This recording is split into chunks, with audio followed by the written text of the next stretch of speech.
Once upon a time, in the green, sun-kissed village of Amuaka, there lived a young woman named Adogo, meaning daughter of pride, and truly, she lived up to her name.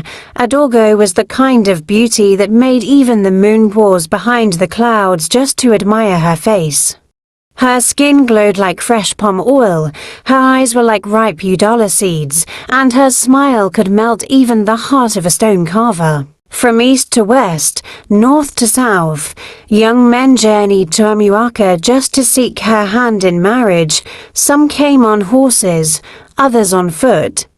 Some brought baskets of yams, others came with gold and coral beads, but Adogo, she turned them all away. He's too short, that one's skin is too dark, the other smells of goat, he doesn't wear imported shoes, his English is not fine enough.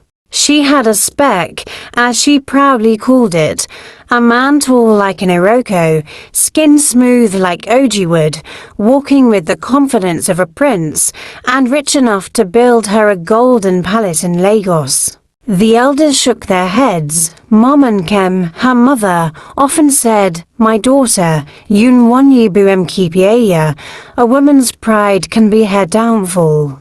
But Adogo would laugh and flip her long braids. "Mama, don't worry.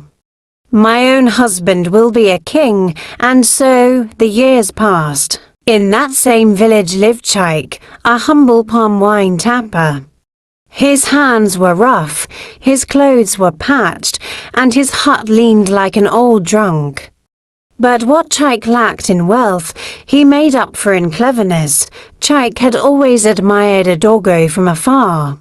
He knew she would never look at him twice, but one day he heard her say to her friends, "I will only marry a man who arrives in a car, not one who smells of palm wine," and from that day, a mischievous plan began to grow in Chaik's mind, as sweet and dangerous as fermented palm wine.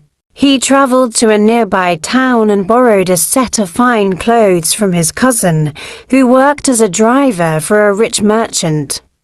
He also borrowed the merchant's shiny car for a weekend, pretending he needed to take it for repair. Then he returned to Amuaka, dressed in a crisp white agbada, dark sunglasses, gold wristwatch, and polished shoes that glistened like a mirror. When he drove into the village square that afternoon, women left their grinding stones midway, and children stopped playing to stare. "Who be that fine man?" they whispered. Even the town crier paused mid-announcement. Adogo, who was fetching water, caught sight of him and froze. Her heart beat faster than the talking drum. "Who is he?" she asked. "They say he is a rich businessman from the city," her friend Ngozi replied. That evening, Chaik, now Chief Chaik, came to Adogo's compound, carrying wine and gifts. His voice was deep and smooth, and his lies were sweeter than honey. "I just returned from Lagos. My company deals in motor parts, oil and gold. I am looking for a beautiful wife, and everyone says you are the jewel of Amuaka." Adogo blushed. She didn't even notice the roughness of his hands or the faint smell of palm wine that clung to his breath. Within 2 weeks, Adogo's house was filled with excitement. She finally found her speck. She barely listened to her mother's warnings. "Adogo, slow down. Wealth does not hide for long. Take time to know him. Mama, you're just jealous. You wanted me to marry a farmer. Now your daughter will be a city madam." So the marriage took place with fanfare. The drummers beat their talking drums, the dancers twirled, and the masquerades blessed the union. Chief Chaik's gifts dazzled the villagers: yam tubers, rice bags, and even a shiny necklace for Mom and Kem.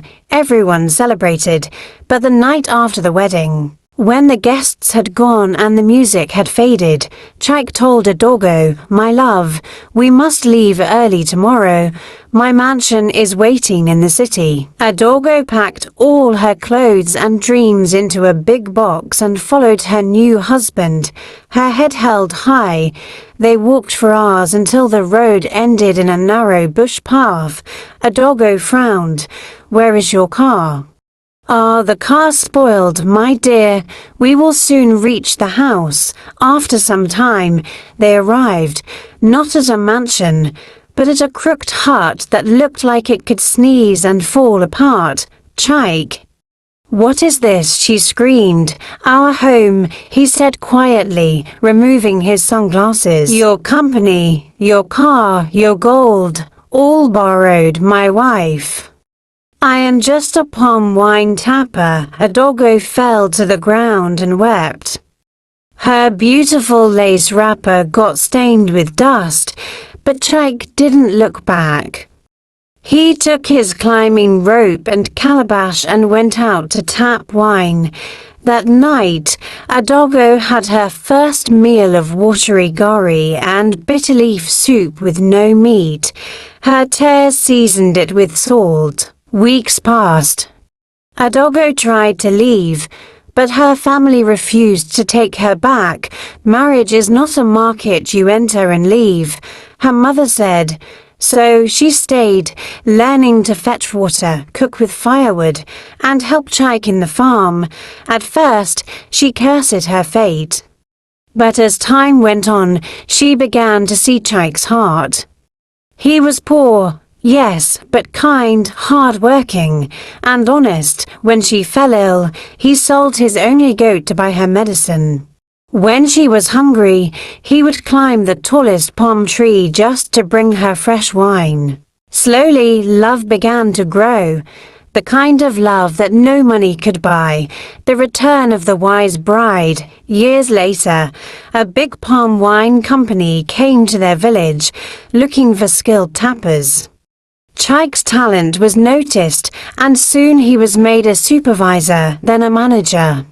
He built a fine new house, not borrowed, but earned with sweat and patience. When Adorgo's old friends came visiting, they could hardly recognize her. She was still beautiful, but now her beauty carried wisdom.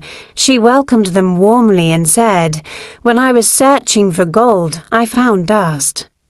But when I humbled myself to pick dust, I found gold." The story of Adorgo, the proud bride, spread across Amuaka and beyond. Till today, mothers tell their daughters, "Don't marry because of shoes and cars. Marry a man whose heart is rich, not just his pockets." Moral of the story: 1. Pride goes before downfall. What glitters is not always gold. 2. A humble heart and hard work last longer than borrowed wealth. 3. Beauty fades, but wisdom shines forever. Thanks for watching. Don't forget to subscribe, like and share this video. See you next time.